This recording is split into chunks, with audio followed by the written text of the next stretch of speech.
Una higit sa lahat, ang pinakamataas na pagpupuri, pagluwalhati, pagdakila, pagsamba.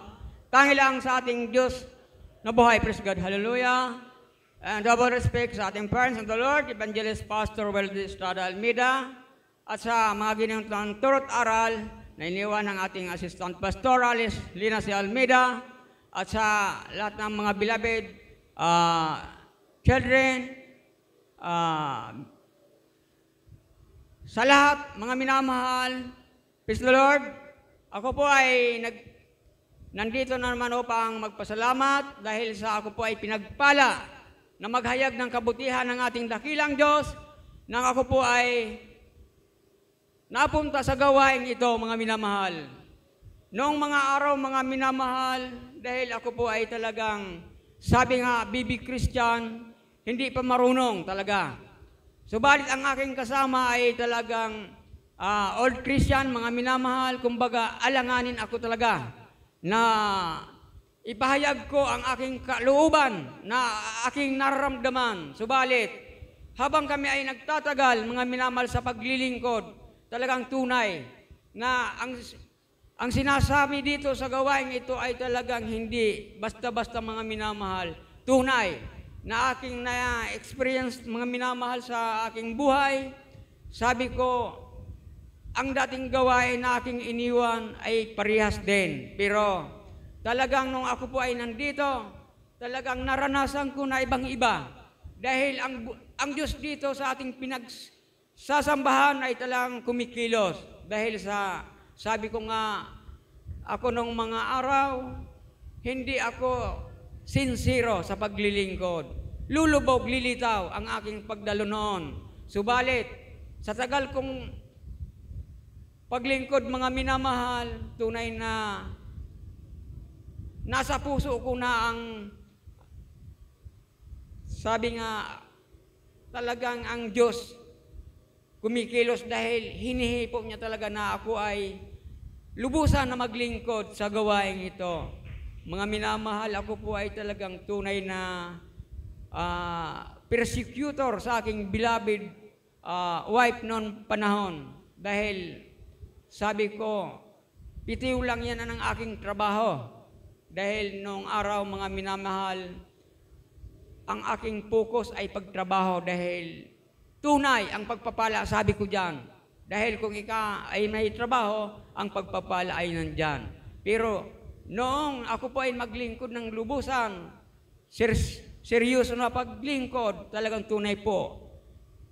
Kahit wala kong trabaho, mga minamahal, napatunayan ko na kumikilos ang Diyos dahil hindi ko inaasahan. May dumarating na mga pagpapala. Sabi ko, ganyan talaga pala ang maglingkod na lubusan sa ating pinakamamahal na Panginoon. Dahil noon mga araw, mga minamahal, ibang-iba talaga ako sa iba dyan na naglilingkod dahil sabi ko, maano ako dyan na mayo man tigtatao sa kuya dyan. Di ko aram, mga minamahal, ang Diyos pala dito ay talagang kumikilos.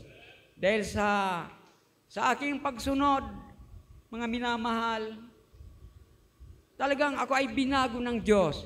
Sa anong pagbabago, mga minamahal, binago ng Diyos ang aking pananaw sa buhay, sapagkat nawala, mga minamahal, yung agam-agam ko na hindi karapat-dapat sa mata ng Diyos or sa tao, mga minamahal. Talagang tunay na dito ko napatunayan sa gawain ito. Tunay po na ako po ay nagsasabi dahil binigyan ako sigurong karapatan dahil matagal na ako na panahon na naglingkod sa ating pinakamamahal na Panginoon. Dahil nung mga araw, ayaw kong magsalita dahil baka makakasira sa gawain. Pero ngayon, mga minamahal, ang aking sinasalita ay puro basado rin sa ukol sa ating pinag-aaralan dito sa gawain ito. Dahil sabi nga, ayaw tayong lumabas na hindi karapat-dapat dahil sabi nga, hindi kalugod-lugod sa ating dakilang Diyos. Dahil napatunayan ko, mga minamahal, kung ako po ay magsuwail, pinapalo ako ng Diyos. Noon yung mga araw, hindi ako naniniwala na ako'y papaluin. Hindi ko nga nakita. Bakit ako papaluin? Nasabi ko mga minamahal na ako'y pinapalo dahil noong mga araw, alam ko mga minamahal na mayroon kaming mga source of income, mga minamahal na talagang hindi kami pinagpapala dahil sabi nga ako'y hindi sumusunod. Nung ako po ay sumunod, talagang tunay ng source of income namin ay talagang nandyan. Kahit, sabi nga, kahit mahina, pero may kalakasan din, basta mayroon. Sabi nga, ako po ay talagang base sa aking pagsunod dito sa gawain ito, tunay po na napatunayan ko na ang Diyos ay kumikilos. Dahil nung mga araw, mga minamahal, ang aming buhay ay talagang isang kahig, isang tuka. Subalit nung ako'y sumunod, talagang tunay. Sabi nga, provided ng Diyos ang aming pangangailangan. Dahil ako po ay seryosong sumusunod sa kanyang kalooban. Noong mga araw, mga minamahal, marami na mga pagpapala sa amin, pero dumaan lang. Bakit po mga minamahal? Hindi ako sumusunod. Sabi nga, imbis sa amin, napasaiba dahil hindi para sa amin. Kaya ngayon mga minamahal, basta may pagpapala, talagang sabi ko, yan asukasahin natin dahil sapagkat yan ay sa atin. Alam ko mga minamahal, ang pagpapala ng Diyos dito sa gawain ito, kahit dumaan, sabi ko, yan ay hindi pa sa atin yan. May dadaan na sa atin yan. Subalit nung dumaan bagyo mga minamahal, dahil inagihan man kami, ning bagyo duman sa Muya, sa Lagunoy, nagbagyo man. Yung mga tao, bising maray mga minamahal. Sabi ko, anong pinagkakabisihan? Ang aking beloved wife, busy sa pagpupuri sa Diyos.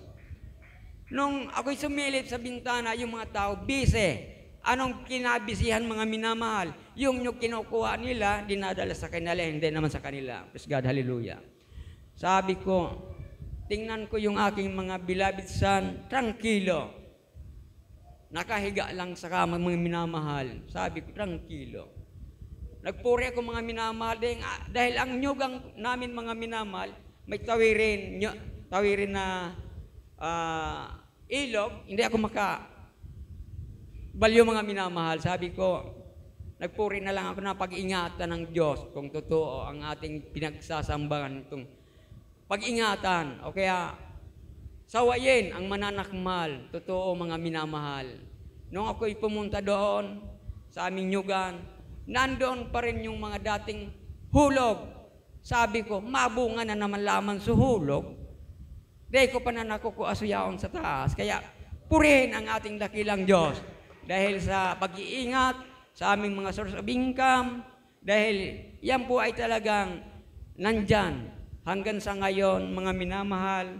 Kaya nung ako po ay baguhan pa lamang dito, sabi ko, ang atupagin natin, sabi ko sa aking beloved wife, hindi dyan. Ang source of income. Pero mali mga minamahal. Ang atupagin mga minamahal, ang paglilingkod sa ating dakilang Diyos. Dahil ang source of income talaga nandito sa gawain ito mga minamahal. Sabi nga, tayo po ay pinagpala lahat. Ako po ay nagpapasalamat dahil hindi lang ako mga minamahal. Tunay na sa lahat, sabi nga, pag nagseryoso tayo, pagpapalain tayo ng Diyos. Maliban lamang mga minamahal, hindi tayo nagsasabi ng totoo. Praise God, hallelujah. Ako po, nung mga araw, talagang may pagpapala, parang laban ubawi. Dahil binabawi sa amin, dahil hindi sa akin. Mga minamahal, nung ako'y sumunod, binago ng Diyos ang aking pananaw sa buhay at binago ng Diyos ang aming pamumuhay. Dahil hindi ko na naranasan ang aking mga naranasan noon, mga minamahal. Kaya tunay po na ang pagpapala ng Diyos dito sa gawain ito ay tunay. Dahil sa aking nasaksihan o naranasan sa aming buhay lamang, mga minamahal. Ako po ay hindi sa nagmamataas ako dahil alam natin ang tinataas dito ay ang ating dakilang Diyos. Subalit sa aking pagsunod, tunay na ako ay pinagpala sa gawain ito, mga minamahal. Dahil totoo, nung ako po ay nawala ng asawa, nabiyudo po ako, mga minamahal. Sabi ko, ako na ang linalang ng Diyos na mamundong linalang. Pero hindi pala, mga minamahal. Nung ako mag-pray sa ating dakilang Diyos, dahil ako ay marunong din mag-pray, sabi ko, ibigay ang hindi pa naibigay sa akin sa ngayon dahil nawawala ang aking, sabi nga, ang kabiak ng puso, nawawala. Instant, ibinigay ng Diyos dito sa gawain ito. Nung ako po ay maglingkod dito sa gawain ito, may ginamit lang ang Diyos na tao na ako'y dinala sa gawain ito. Doon pa, mga minamahal, sa Tigaon, sabi ko, dahil nagkakarakan, magugutom ko dyan. Dahil ako nga niya ako, naghihigos na gusto ko, dahil ko magutom. Pero di pala niya ako nagkakarakan, pero purihin ang Diyos. Year 2003, nasib ako, mga minamahal, up to now, nandito pa rin, naglilingkod sa ating dakilang. Kaya ang lahat ng kapurihan, kapasalamatan ay tangi lamang sa ating dakilang Diyos.